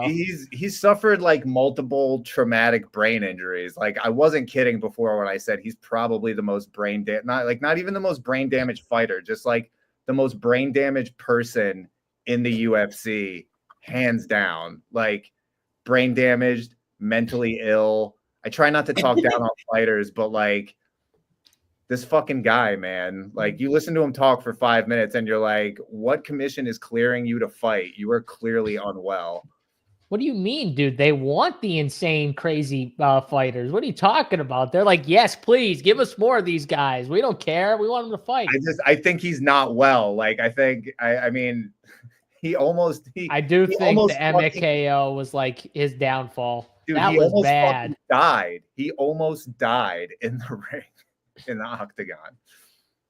It's not good. Jason likes Bryce. He wants action. Crone's got Nichols got Crone. Go Crone by sub plus 1,400. Go get it. And like, I don't think it's really going out on a limb. You don't have to like bust out the briefcase to bet Crone by sub, just like give it a little sprinkle. That's like one of those bets. You can even think that the majority of the time he's losing. For that one time, he just catches Bryce somehow in something crazy. I think Bryce Mitchell wins this, the majority of the time. But does Crone Gracie sub him enough times that plus 1,400 is worth a shot? Fuck yeah, dude.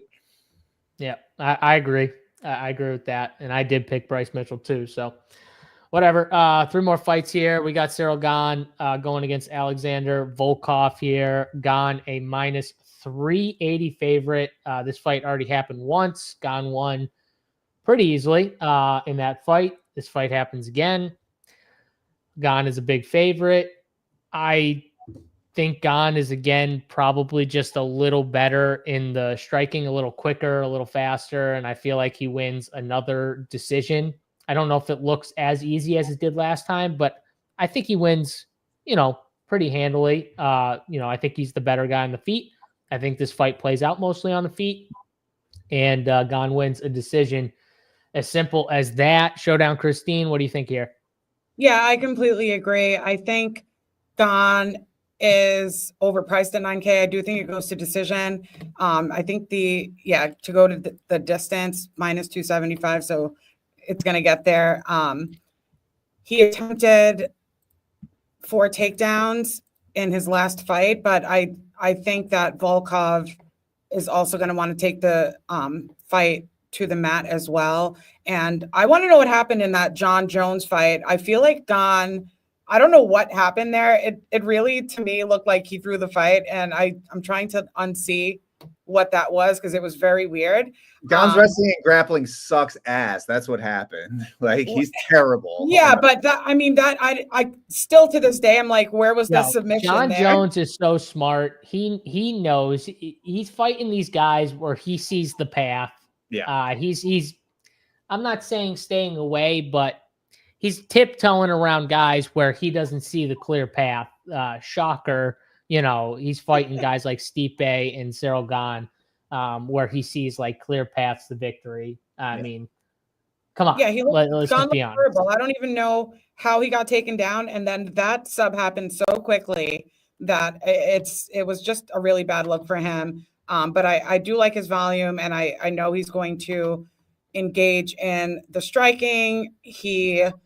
I'm just underwhelmed on this fight in general, and I'm not going to have too much of it on both sides. Dan, what about you?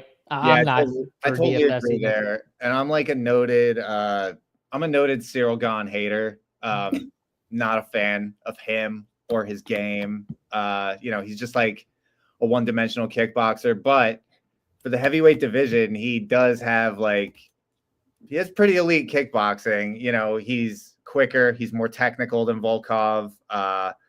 The one X factor that's been touched on, is that Volkov, he hasn't been doing it very much recently, but Volkov does have some wrestling in his back pocket. He can shoot takedowns, he can get takedowns. So if that's a path he chooses to pursue, which I don't think is necessarily a lock by any means, he's got the advantage there. But if this is just a pure striking battle, then I'm not interested on DraftKings. And I think Gane has him in the striking by a pretty wide margin. I think I agree 100% with this. Volkov needs to compromise the leg of Gane, or it's just going to play out similar to last time. I mean, that's 100% fact, because if he doesn't compromise the movement of Gane's going to have him, just the footwork and the speed. You got to slow him down, compromise the movement. And maybe that's the leg kicks. Maybe he can get those, and that's his path to, get into Gane. But if he doesn't, it's going to play out like it did last time. I agree 100% with that. So DFS side, I'm not playing Gane. I don't see him finishing Volkov, but maybe play a little Volkov just because he's cheap. But he's not one that's probably going to score that big. Even if he wins a decision, it's probably going to score shitty. So he's going to probably not. He's going to need to. It's going to need to be a win that involves a good amount of wrestling and grappling, which Volkov is capable of, and Gane has shown he's pretty incapable of defending that. But I think Gane's going to be able to, kind of keep that at bay with his prowess on the feet. Yeah. Yep. Me too. All right. 2 more fights here to talk about before we get out of here. 5-round fights too. So Shavkat, Ian Gary. Shavkat a -375 favorite. To Gary a +295 underdog here. 7K on DraftKings for Ian Gary, 9,200 for Shavkat. Dan, throwing it back to you here with this fight. I'm pretty sure you like some Ian Gary here. Talk about why. Well, I think I picked Shavkat to win. I think he does win the vast majority. Well, not the vast majority. It's going to be a competitive fight. I think Shavkat still wins the majority of the time. I just think he's more well-rounded. Gary is the better striker, but Shavkat has shown elite grappling that I don't think Gary can quite keep up with. But I think this line is wide for how competitive I think the fight can be, because if Gary can, Gary likes to sort of manage distance, pop in, pop out. I think he's got, pretty elite striking. I think his striking is better. So I think in that way, the fight can stay competitive, especially if we get into the later rounds. I think Gary is more and more live the later this fight gets. But I think Shavkat's so I do like Gary, just his money line 3-1. I think you kind of have to take that. But I think Shavkat is going to, get him down and sub him at some point, probably early. This is a 5-round fight. I'm going to be 100% on this fight. I'm going to be 100% on Pantoja Asakura, but, my exposure is going to lean heavily towards Rakhmonov, because Gary, for as skilled as I think he is, he's not a great scorer. So without a finish, it's going to be tough for him to just he can get there on volume in a 5-round fight, but it's a thinner path. Yeah, I don't see it with Gary, and I could totally be wrong, and maybe he does just manage distance really well and keep Shavkat at bay, but he just, even though he's way more technical, I don't think Shavkat is he's just tough. Shavkat's got a friggin' chin. He's running through people. He's finishing all these people that Ian Gary's going to decision with, which is not obviously a shocker when you look at the way these two guys fight. It's complete polar opposites. Styles. It's different. One guy wants to just stay away from you, touch and move, and manage distance.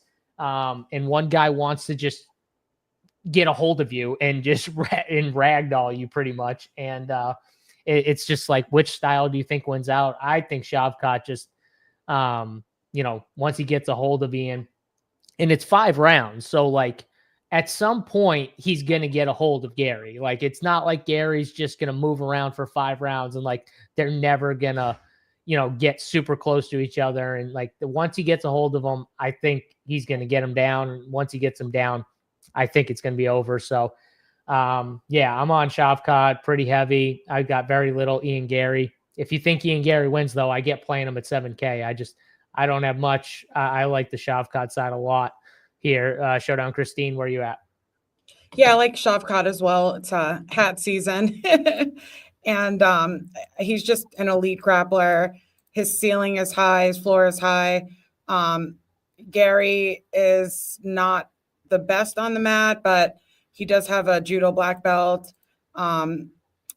He's just not elite. I think the thing with Shavkat is he puts exhausting amounts of pressure on people, and he just like breaks them down to the point they give up and he gets the sub. And I think this is going to be a huge test for Gary. And I think Rakhmonov, in every sense of being a complete fighter, I think he's just got it all. And I think Gary's still a little bit green, and I think Shavkat wins this handedly. And I will have a lot of exposure on him. I'm very low on Gary. I agree. And it's just like, do we think that, because Gary, like, he's very strategic with the fights he takes and stuff. Do we, like, the one thing that I think about though is like, this is his shot, right? Because Shavkat was the guy who was going to fight for the belt. So like, this was his shot and he like couldn't not take it because he wants to be the champion. So like, to be the champion, you're going to have to beat Shavkat, so. This fight is all upside for Ian Gary though.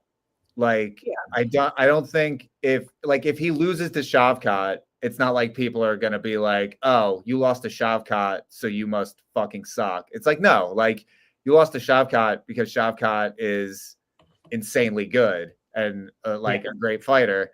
And if he wins, then that's like an instant title shot. So like, taking this fight is 100, like, Gary was originally booked to fight Joaquin Buckley, who, like, there's video of Gary being like, why would I fight you? Like, why would I fight someone who's ranked lower than me? Like, you don't deserve a fight against me. And like, Buckley is super fucking dangerous. Like, again, this is a Joaquin But Buckley then he wanted to fight Colby. And I hate when they all do that, by the way, because they all want to fight guys when they're ranked lower in the rankings and stuff. They all want to fight guys higher. And it's like, well, Buckley, that's a much better fight for Buckley because, Covington is ranked above Buckley, right? And he shouldn't be. Like, Covington. No, he shouldn't be. But I'm just saying, like, it shouldn't be like that, though, is my point, where Ian's like, why would I fight you? It's, first of all, I think Buck would have a chance against Ian.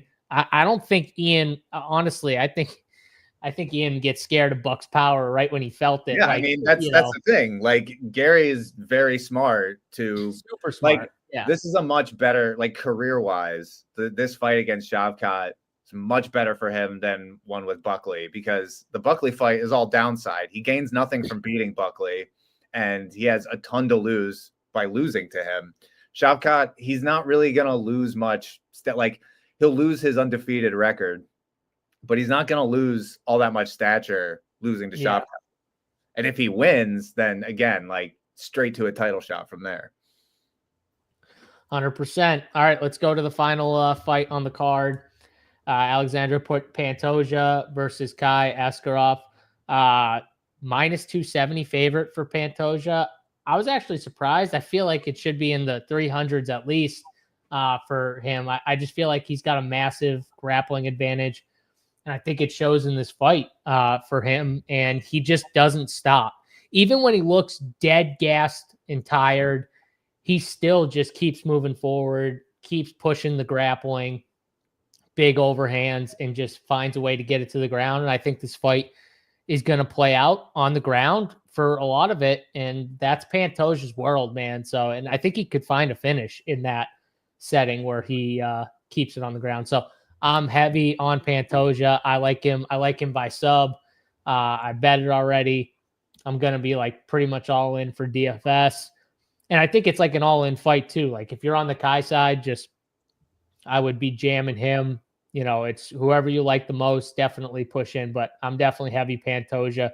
I think the Urseg fight, like that's a way more like, cause you got a guy who at least has the grappling to withstand Pantoja on the ground. And I don't know if Kai has that type of grappling that Urseg had. And we saw what happened with that, where Steve Urseg was super live, and it was closer than what the line entailed for sure. But in the end, Pantoja still won out in that fight. I think this fight isn't going to be as tough for him as a fight like that.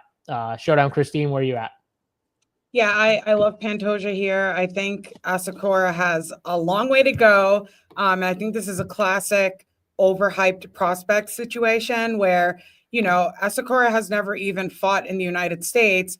And where he's from, they actually allow kicks and knees to grounded opponents. I was thinking maybe he'd disqualify himself. And he hasn't been at 125 since 2017. He's never been in a 5-round fight. He's never been in the UFC before. There's just so many things that I don't like about him, but he is a damaging striker.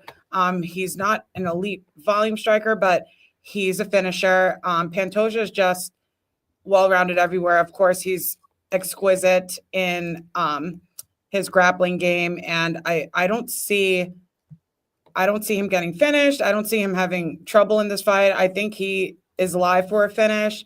I'm very low on Asakura. I don't see many paths for him here, and I am very high on Pantoja. So one, Pantoja does not have to score 120 to 140 on DraftKings to be optimal. Not even close. Not even close to 120 or 140. So you don't have to worry about that. He's got to score you. I think he's got to score you 100, right, Dan? Like somewhere in that range, probably. Yeah, and I think your worst case is probably like an early, I don't know, like an early 95, Dan, like something like 95 or something. Yeah, I think like the worst case scenario for Pantoja, like scoring in a win, is probably like early second round, early third round. But even in those scenarios, it's like he's probably like his style. He throws so much. His pace is just insane. He's got like. I think the question is more: do you think he finishes, as opposed to do you think this goes 5 rounds? Because he's saying the last 3 fights he scored 143. Well, the last 3 fights were all 5-round decisions. So that's where you get the ultimate upside of Pantoja is a 5-round decision, because he's wrestling for legit 5 rounds. And he's getting takedowns. So in that scenario, if you think this fight goes to decision, then yeah, he probably scores like 130 to 145 or 120 to 140, whatever it was, fantasy points. If you think he wins by finish, though, I don't think he touches 140. No, and early second round, you're probably getting like 100. Yeah, like maybe even slightly under 100. Then that's early second round. Late second round is obviously like much more preferable. Even like early third, you're probably offsetting the lack of finish points with just more activity in the previous 2 rounds. So I think regardless, like Pantoja in a win is, you know, probably heavily favored to hit the optimal, because he's 8,800. Like his price is not restricted. Time out. Steve Urseg did not beat Pantoja. He could have beaten him. He could have beat him. That it coulda, woulda, shoulda. Listen, the only people that think, I'll tell you right now, the only people that think Steve Urseg beat Pantoja were the people that bet Steve Urseg. That's a fact. Well, if you bet him, then you thought we bet Steve Urseg. We beat. Yeah, don't put we into the conversation. You bet Steve Urseg. JBC bet Steve Urseg, and it was a good bet, because he should have been not a, what was he, like plus 200 or whatever he was. That's where like what do you call it? Where it's just like, obviously it's like the results are what they are. You lost, you were wrong, but you guys were right because the line was too wide. So I give you credit because the bet was a good bet. He shouldn't have been plus 200. It was a good bet. But anyone who thought he actually won that fight not could have won the fight, but actually won that fight, is just so off. And the only people that think that are the people that bet Steve. Pantoja won the fight. He shouldn't have won the fight, though. I don't know why Usyk tried to wrestle.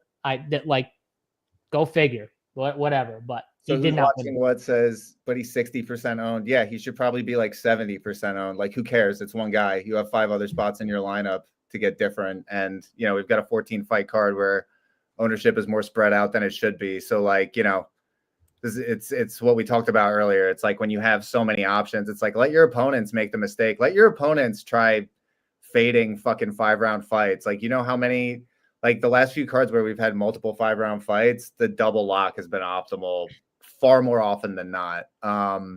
Yeah, and like you look at some of Pantoja's bad scores, like even like 99 against Royval, it was a 2nd round finish.